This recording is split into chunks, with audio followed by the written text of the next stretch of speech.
Assalamualaikum warahmatullahi wabarakatuh. Sahabatku para petani sawit, apa kabar? Semoga kalian selalu dalam keadaan sehat walafiat, amin. Teman-teman, pada video kali ini saya akan sharing tentang konsep kastrasi yang benar. Kastrasi itu adalah proses untuk membuang bakal bunga bagi sawit yang memang belum menghasilkan atau baru belajar berbunga. Dan sawit muda seperti ini tentunya sudah membuat kita sangat senang sekali apabila pertumbuhannya itu subur, dan tentu hayalan kita, impian kita itu akan segera terwujud.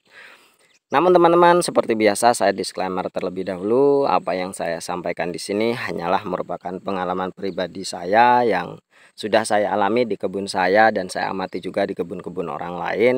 Saya perbandingkan dan saya amati, kemudian saya sharing kepada teman-teman. Semoga apa yang saya sampaikan di sini ini bisa bermanfaat dan menjadi bahan pertimbangan bagi kita dalam berkebun kelapa sawit. Kembali lagi kita teman-teman membahas tentang kastrasi. Kastrasi ini adalah proses pembuangan bakal buah yang masih menjadi bunga. Ini punya saya ini belum, karena masih usia 6 bulan tanam teman-teman. Benih yang saya tanam dulu itu usia 1 tahun, dan sekarang ini sudah 7 bulan ya, karena saya bulan 1 tanamnya 1 awal, dan ini sudah Agustus, berarti sudah 7 bulan di lahan, dan di Semayan itu bulan 11. Jadi 1 tahun 1 bulan saya tanam ke lahan, dan ini sudah umur 7 bulan, berarti 1 tahun 8 bulan atau sekitar 20 bulan dari saya membeli benih dari produsen. Dan setelah selama 20 bulan akhirnya sawit saya berbentuk seperti ini. Dan tentunya punya saya belum dilakukan kastrasi karena memang belum muncul bakal bunganya teman-teman. Namun saya memiliki kebun yang sekarang sudah berproduksi, dan selama itu juga saya melakukan kastrasi selama 3 tahun.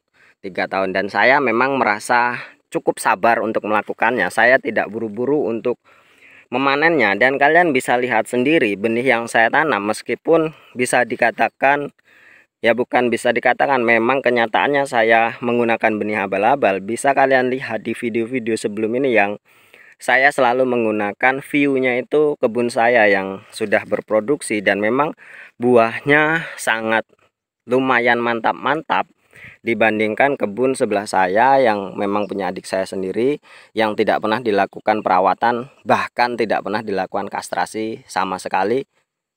Perbedaannya sangat jauh sekali, kalian bisa cek di video-video sebelum ini.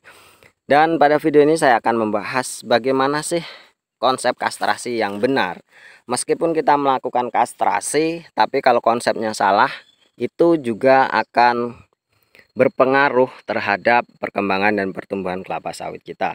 Tentunya teman-teman jangan sampai apa yang kita lakukan untuk kebun kita ini bisa dikatakan sia-sia dan tidak bermanfaat seperti itu.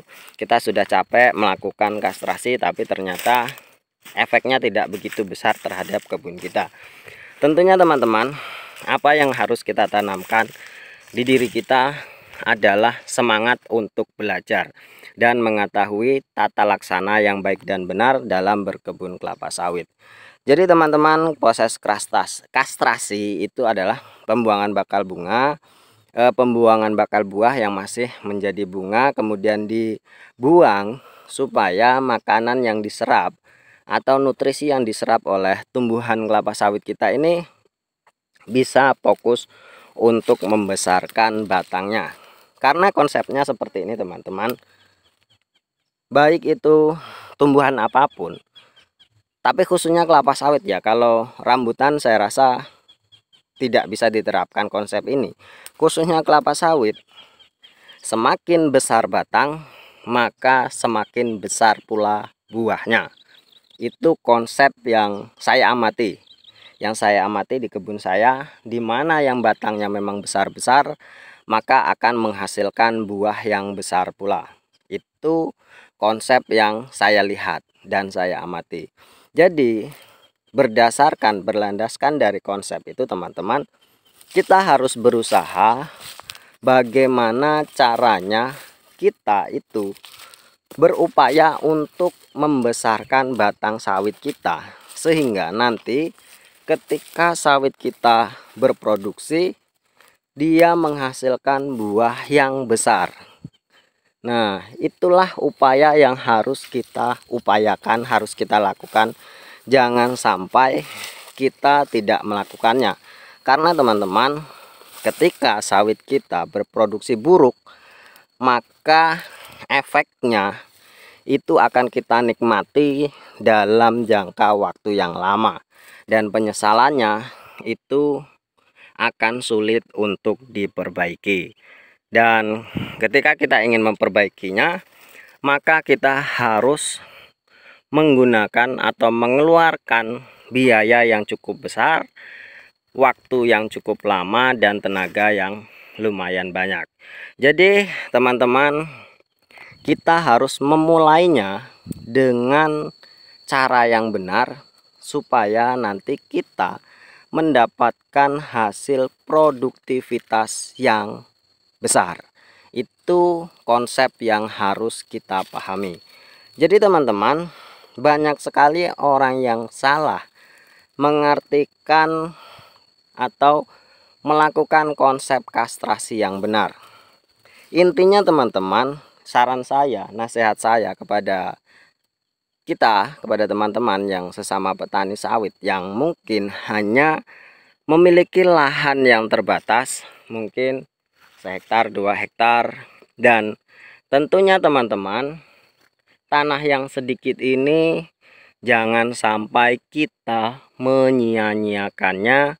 Dan kalau bisa, tanah yang sedikit ini kita memiliki kebun yang sangat berkualitas. Jadi kita harus memulainya memang dengan cara yang benar, termasuk melakukan kastrasi. Jadi inti dari kastrasi itu adalah memfokuskan nutrisi untuk pembesaran batang. Dan banyak sekali orang-orang yang melakukan kastrasi ketika buah sawit itu sudah besar. Nah, inilah kesalahan yang sering dilakukan. Efeknya apa teman-teman? Efeknya ada dua yang memang sangat berefek sekali, dan itu sangat merugikan bagi kita pemilik kebun. Efek yang pertama adalah nutrisi yang kita harapkan untuk membesarkan batang itu terpecah untuk membesarkan buah pula. Nah, itu efek yang pertama, sehingga efek yang ingin kita harapkan yaitu supaya batang sawit kita ini lebih cepat besar, itu tidak bisa tercapai sepenuhnya, dan tentu itu akan sangat merugikan bagi kita. Itu yang pertama. Yang kedua adalah stres yang akan dialami oleh batang kelapa sawit kita karena pembuangan buah yang masih muda. Dan tentunya itu efeknya tidak begitu besar. Nah, efek yang pertama itulah yang harus kita hindari. Jadi konsep yang benar seperti apa? Konsep yang benar adalah kita melakukan kastrasi ketika sawit itu mulai menimbulkan bunga dompet. Jadi intinya teman-teman, kita harus melakukan kastrasi sedini mungkin dan sebersih mungkin. Itu intinya teman-teman. Jadi kita sebagai petani, masa-masa kritis yaitu sekitar 1 hingga 3 tahun, kita harus terus memupuk semangat kita, jangan sampai kita itu kendor.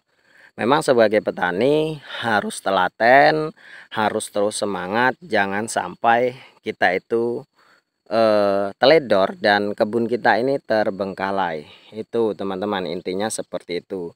Jadi mengapa harus dilakukan sedini mungkin dan sebersih mungkin? Tujuannya adalah kita memfokuskan nutrisi yang kita berikan, baik itu dari pupuk yang kita tebarkan atau memang unsur hara yang sudah tersedia di tanah, itu memang benar-benar fokus untuk batang kelapa sawit kita atau fokus untuk pembesaran batang kelapa sawit kita. Jadi teman-teman, sampai berapa lama kastrasi dilakukan? Seperti yang sudah saya katakan di awal video tadi, saya melakukan kastrasi selama 3 tahun berturut-turut. Jadi bukan 3 tahun berturut-turut, saya melakukan kastrasi hingga umur sawit saya 3 tahun. Karena berbunganya itu mulai sekitar 1,5 tahun, berarti saya melakukan kastrasi selama 1,5 tahun, dan kemudian setelah umur 3 tahun buahnya baru saya pelihara untuk saya panen. Karena teman-teman, menurut pengalaman saya, buah yang memang masih muda, yang masih umur 2 tahunan, kalau kita pelihara juga tidak bisa dijual karena memang kualitasnya jelek dan berpotensi mengalami pembusukan.